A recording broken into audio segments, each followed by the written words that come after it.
Thank you, First Lady Anna Stein. And today we would like to end our program with the voices of people who are at the center of why we exist. Linda Caton and Mona Evans have both called Benevolence Farm home. Linda is a proud mother, grandmother, and cat mom. She is a certified peer support professional here in Alamance County. Earlier this year, she graduated with an associate degree in human services with a 4.0 GPA and was recently accepted to App State to pursue her bachelor's degree in social work. Her goal is to become a licensed addiction and recovery counselor so that she can walk alongside others on their journey to healing. Mona Evans, also a proud mom and auntie, or TT, she serves as our community advocacy director here at Benevolence Farm. She proudly supports formerly incarcerated parents and their families as they reunify after incarceration with their kids through her program, Bonding Families. When she's not supporting people in court or cheering on her kids at their track practices, Mona is designing your favorite farm to body care candle or body care product, honoring the memory of her grandmother, a once self-proclaimed candle scientist. I'd like to invite both Linda and Mona to help us close out the celebration.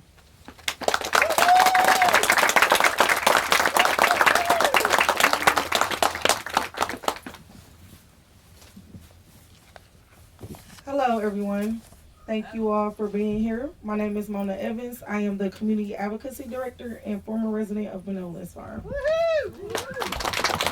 Hey guys, I'm Linda Caton. I'm also a former resident of Benevolence Farm, a full-time student, a full-time worker as a certified peer support professional.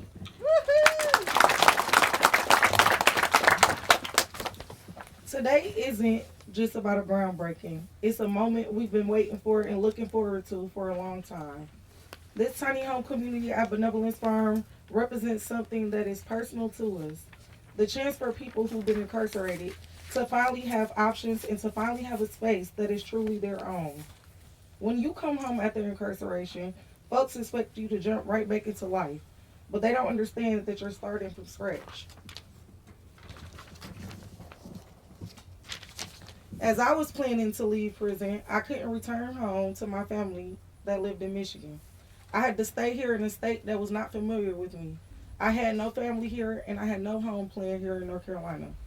I knew I needed a job to afford housing, but how could I find a job and where would I live if I wasn't earning money?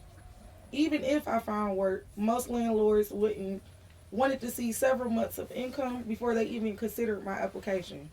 I was fortunate to come home to Benevolence Farm, where I was able to pursue my goals like finding permanent employment and housing, and most importantly, reunifying with my kids, while knowing I had a roof over my head the entire time I was here. When I started looking for housing, I was shocked to learn how expensive rent was. When I rented before incarceration, I was paying $875 for a 2-bedroom house. When I started looking in 2022, rent for that size home were closer to $1,300, and not always in a safe neighborhood where I could raise my kids. And now that I had a criminal record, I had to also deal with that on my applications. I am thankful I was able to get my own place with the help of Benevolence Farm. However, transitioning into independent living wasn't easy, especially because I had to relearn how to manage my home, communicate challenges that I faced also with my landlord.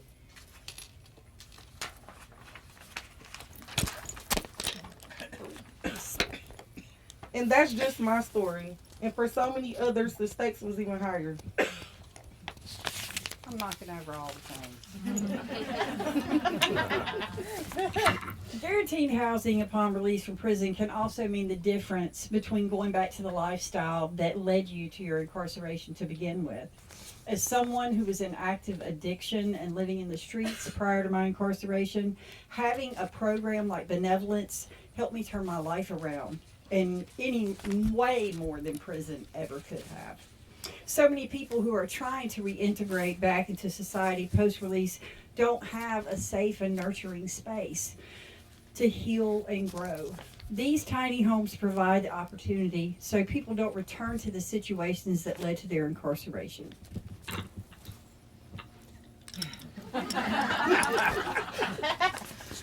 We are proud to be part of the tiny home design process because people closest to the challenges to be closest to the solution.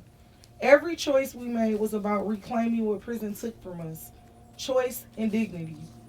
Myself, Linda, and other alumni gave feedback on the designs. We said no lofted beds because it reminded us of bunks in jails and prisons. We didn't want to climb up ladders. We chose open. Oh, wrong mic.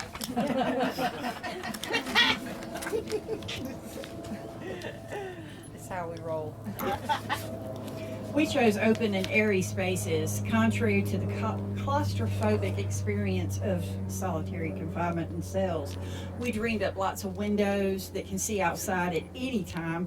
In prison, we didn't really get to look outside because glass was spray painted or cloudy. But we could also add shades and curtains so that we could have privacy when we wanted to. We are excited about having our own bathroom. These individual spaces mean we no longer will be sharing showers with 23 other women, and we don't have to worry about guards walking by and looking at us while we're sitting on our toilets. We're proud of having a kitchen too, especially after years at most of only having a microwave to cook with, or a flat iron, or a hair dryer. Which I wouldn't recommend. Yeah, don't recommend the flat iron. These are decisions we didn't make lightly, especially because we know firsthand how it feels not to have control over personal space for so long. We are also excited about how these tiny homes will be spaced around each other. If someone's struggling, all they have to do is go outside to their neighbor, to someone who understands what they're going through. These tiny homes mean the difference between doing whatever it takes to survive and instead investing your time in healing and thriving. Independence isn't just about having your own space, it's about learning how to maintain. When you're in shared housing at Benevolence farms, we share essentials like utilities, toilet paper, and cleaning supplies. That helps when you first come home when you don't have a lot of money. But it's also hard to know how expensive it is to live on your own after the farm.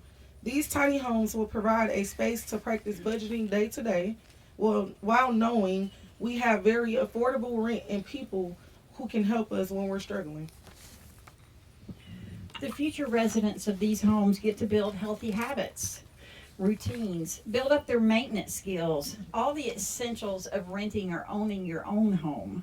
Routines are especially important to rebuild after prison when other people decide your schedule for you. These tiny homes offer that space to learn, grow, and figure it out without judgment and without the fear of losing everything if you make a mistake. These tiny homes will give formerly incarcerated people like ourselves space to choose how to live. Choose when to open your windows. Choose when you want to close your blinds. Leave the lights on and turn them off. How to use your bathroom privately whenever you want. Decorate your own space with arts, pictures, plants, your personal items without worrying about getting a write-up. And this opportunity is more than housing. The future residents of this tiny home community will be able to turn one another. The tiny community will be able to turn to one another as they transition into society. The community is crucial for those who are ready to be free. So as we break this ground today, I hope everyone understands we are not just building tiny homes. We are building independence, we are building dignity, and we are building futures. We're building a community from hope with encouragement for those who have so long had neither. Thank y'all. Thank you very much.